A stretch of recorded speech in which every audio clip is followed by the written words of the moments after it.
willing heart and welcome to the Drink Less, Live Better podcast. This is the podcast that helps you to see that drinking less doesn't need to be stressful, lonely or boring. I'm your host, Sarah Williamson, and I decided to have a year alcohol-free as a little life experiment and haven't looked back. With my experience and training, I now help other women with their alcohol-free and drink less adventures. I'm here to tell you that you can be truly joyful without alcohol in your life. Join me here each week to find out how. Today, I'd like to tell you a story about connection, what it meant to me then, what it means to me now, and what I predict it will mean to me in the future. If you've not watched the TED Talk given by Johann Hari, Everything You Think You Know About Addiction is Wrong, I recommend you look it up straight after you've listened to me and enjoy his wisdom. Almost everyone I know who works in a similar field to me knows and loves the last line of his talk. The opposite of addiction is not sobriety. The opposite of addiction is connection. I love that thought too, but I try to keep in mind that it's a line that's easy to say and in reality harder for some of us to practice. Johann talks about the amazing rat park work of Dr. Bruce Alexander. He's studied the ways rats become addicted to morphine. Those in cages in isolation could either drink water or water laced with morphine, and they always chose the morphine version, eventually dying from that choice. The rats who lived in Rat Park, a kind of rat utopia with plenty of stimulation, other rats, and also two refreshment choices, chose water. The Rat Park rats were of course altogether happier rats. Johann tells us that individual recovery is okay, but that we should perhaps be talking more about social recovery, looking to each other for love and support. As I watched his talk again this morning, I began to wonder why I hadn't ever looked for a community of like-minded people when I first knew I was going to go alcohol-free for a year. I know that shame played a big part in my choice not to talk about what I was doing. I mean, people who give up drinking are the ones who really need to, right? The ones who've blown their lives up in a dumpster fire, the ones who were on the receiving end of an intervention, the ones who pour vodka on their cornflakes for breakfast. I say this all tongue-in-cheek, of course. I had moments of thinking that the only place I was going to find sober socialising was AA.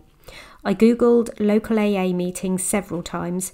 I was never going to go, but I suspected my people might be hanging out there and perhaps even having a nice time. I didn't know then what I know now. I desperately wanted to feel connected. I wanted to know, love and trust someone slightly further ahead on their journey than I was. I wanted people right alongside me, and I also wanted people coming up behind who I could help and support too. I was not a user of social media before 2019.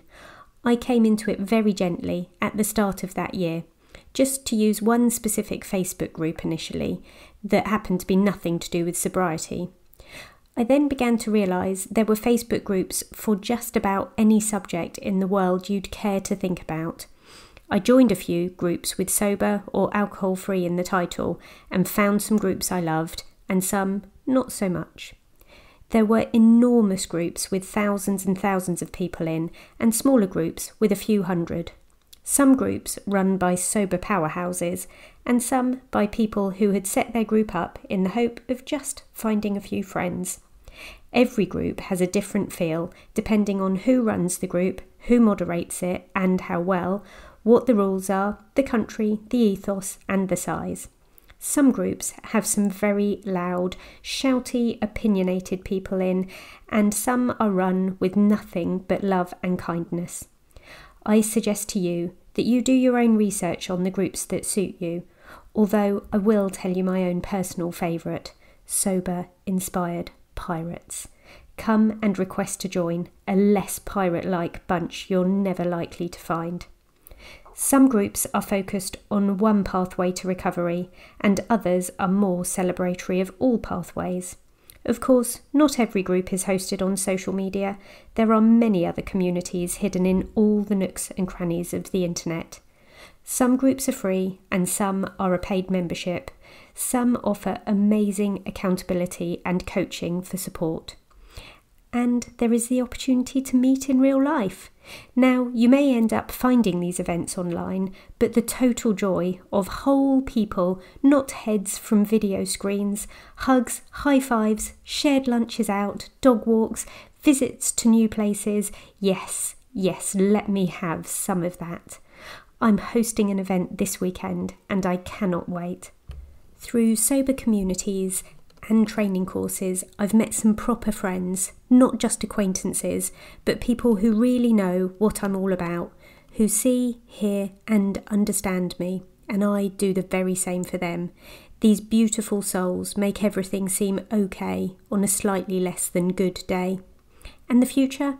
I can only see more goodness, more connection and collaboration, more opportunities to make friends, to share, to belong, to be together. Anyway, all this to say, don't feel alone in your choice to drink less or be alcohol free. There are other people out there making the same rockstar decisions you are, and they are just waiting for you to find them. It's true connection is the opposite of addiction. Don't forget to go and watch Johann Hari right now. Thank you for listening in to this episode. Please listen in again next time. Thank you, and P.S. I believe in you.